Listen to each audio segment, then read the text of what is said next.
I want to take you back 40 years to 1974 when Bob Kahn and I wrote the specifications for what we now call the Internet. At the time, we were trying to solve a particular problem. We were trying to figure out how to let an arbitrarily large number of computer networks interconnect with each other so the computers could transfer data back and forth.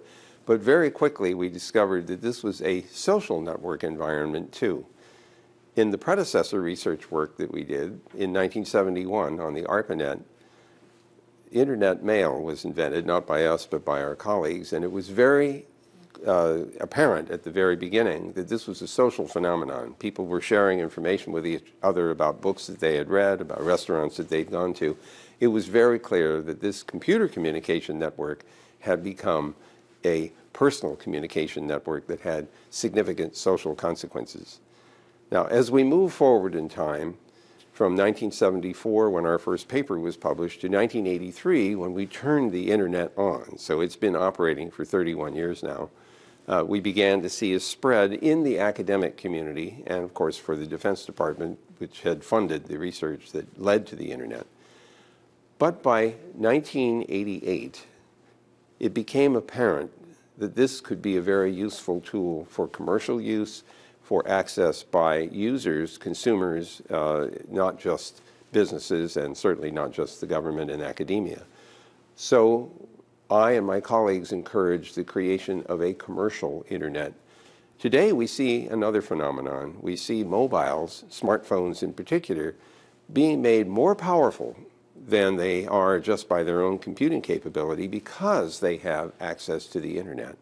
So those mobile phones, which give you access to the net from anywhere, as long as you can find a base station, they give you access to all the computing power and the information that's on the network, and they supply information to the network as well as pulling information back. So we're seeing this mutually reinforcing set of technologies making life more interesting for all of us. But the reason that the network has become so popular is that it has been an open environment for all the time that since it was invented.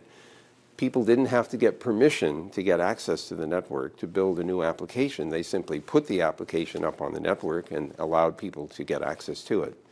So we wonder, well, what's next? What's happening? And there are two things that are going on right now. The first one is a policy issue.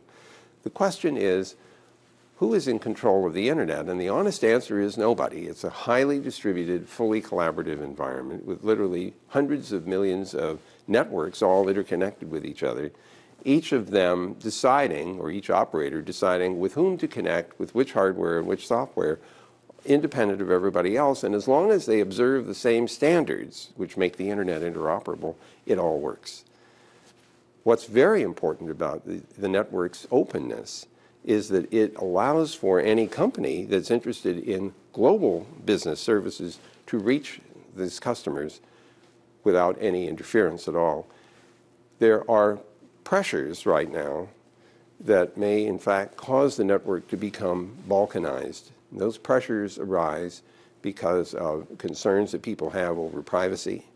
And the countries that are concerned about this are talking about building barriers around their national networks. I urge you to try not to do that. It's not a good idea. It's harmful when it comes to the economy, and it hurts the global human communication that we have been able to establish with a network of this form.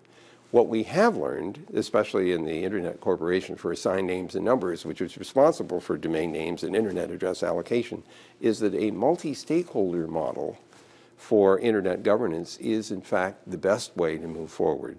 The technical community, civil society, the private sector, and governments all have a role to play when it comes to policy about the Internet's technical use and its use in business and the use by ordinary users.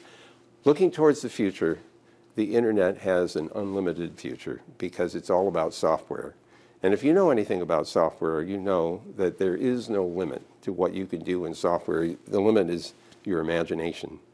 And so I foresee that the network has only invented 1 or 2% of all the possible applications that it could support. So we have a very interesting future ahead of us.